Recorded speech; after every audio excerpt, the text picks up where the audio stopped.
OG Rose here, and today we're going to be talking about a paper called The Grand Technology. And this is going to be borrowing a lot of ideas from Marshall McLuhan, Neil Postman, and primarily Dostoevsky to really be talking about a dilemma we find ourselves today because of our global networks, our global village, our ability to really see what's going on in the world anywhere at any time. And in Dostoevsky's really important book called The Brothers Karamazov, there's a character called Ivan Karamazov. And Ivan very famously writes a poem called The Grand Inquisitor, and if you've never read it, you should. But generally what he talks about in that poem is that he doesn't really think that freedom is worth the problem of evil. So it's a theological point. A lot of people ask, if God is good, why does he let bad things happen?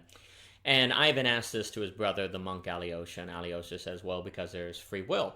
And Ivan says, well, I'm going to turn my ticket back in because I don't think free will is worth it. We would have been better off if we were robots, in essence, if we didn't have free will, if we were prisoners, because the cost of freedom is too much. And he goes through a list of all these different children that have suffered. But very interestingly, at the beginning of the book, Ivan says if God did not exist, everything would be permitted. And a lot of Christians use that and go, see, we have to believe in God or it's going to be social anarchy. But in the character of Ivan, this creates a very interesting tragedy because the very feeling that the suffering of children is bad is something that Ivan only feels because God exists. But if God exists, that means the God of which exists is one that allows freedom. And Ivan cannot accept that. But his very critique against God is contingent upon God being there to give him a moral sense. And so this creates an incredible existential tension in Ivan that gradually drives him crazy. There's this image in the book of him sitting on a fence and not wanting to get on either side. But, because you see, if God didn't exist, it's not to say that children wouldn't suffer anyway. It just wouldn't feel bad to us. There would not be a sense that it was wrong, maybe, because we didn't have freedom, and thus it would just be, I suppose, lightning hitting a boulder, just billiard balls hitting one another. It'd just be a natural force. It wouldn't necessarily have any meaning.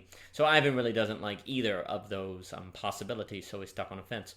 And what I want to argue is today, because of our technology, Facebook, Twitter, the internet, that we all are increasingly starting to feel like Ivan Karamazov. Because today, though in the past everyone always knew that bad things happen, and in a country, in a world of 8 billion people or whatever, if 0.0001% suffer something terrible, well, that's thousands of people.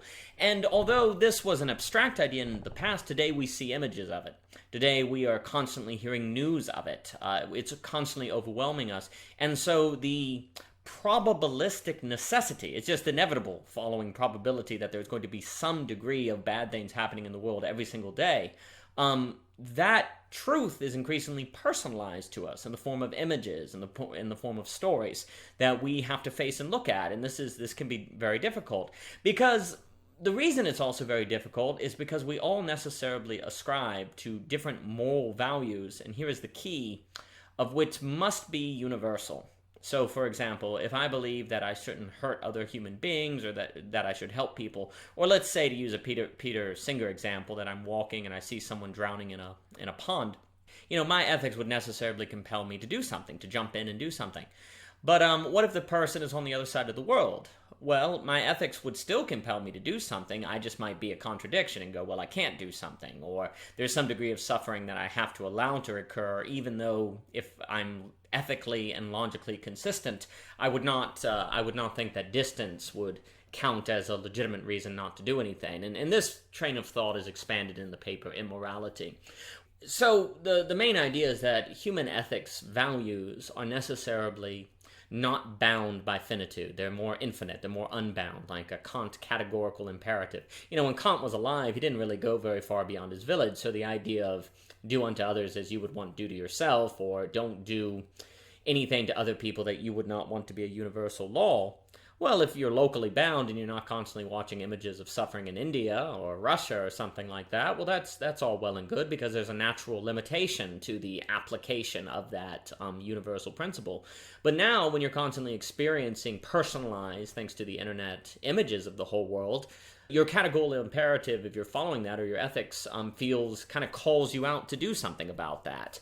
So what's happening is because of our technologies, we are increasingly experiencing personalized the very problem of human finitude, finitude itself, kind of the nature of reality and its probabilities and the law of numbers and all these different things. And the very fact, the kind of paradoxical reality that human beings, in order to arguably hold society together, must ascribe to ethical systems of which cannot be bound to a local area except arbitrarily.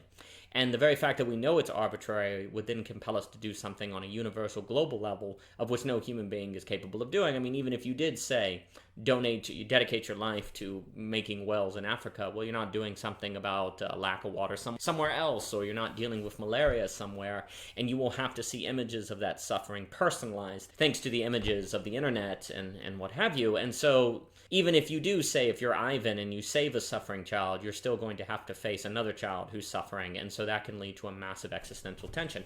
And so increasingly, we can feel like Sisyphus pushing a boulder up a hill and it comes right back down. We can feel like Ivan Karamazov. No matter what we do, we're kind of crazy. I mean, the whole reason we can see these problems in the world and believe they're moral dilemmas is precisely because we exist, because we have finitude, being in which to exist, but it's that very ground of being, of finitude, of which makes us have to live with this problem. And again, before the internet and social media, people intellectually and abstractly knew about this problem, but now we're having to encounter it on an emotional and personalized level, which I think is very, very difficult. I think it creates a lot of existential anxiety. And to allude to a train of thought in Belonging again, where there's high levels of existential anxiety, totalitarian, rather liberal or conservative, becomes very appealing because it has kind of a promise of stabilizing things back to the way they quote-unquote used to be, even if that used to be never was there, or to create a new world that will be better, even if that utopia is nowhere. The word utopia in Thomas More means nowhere, which is always a lovely joke. Kafka.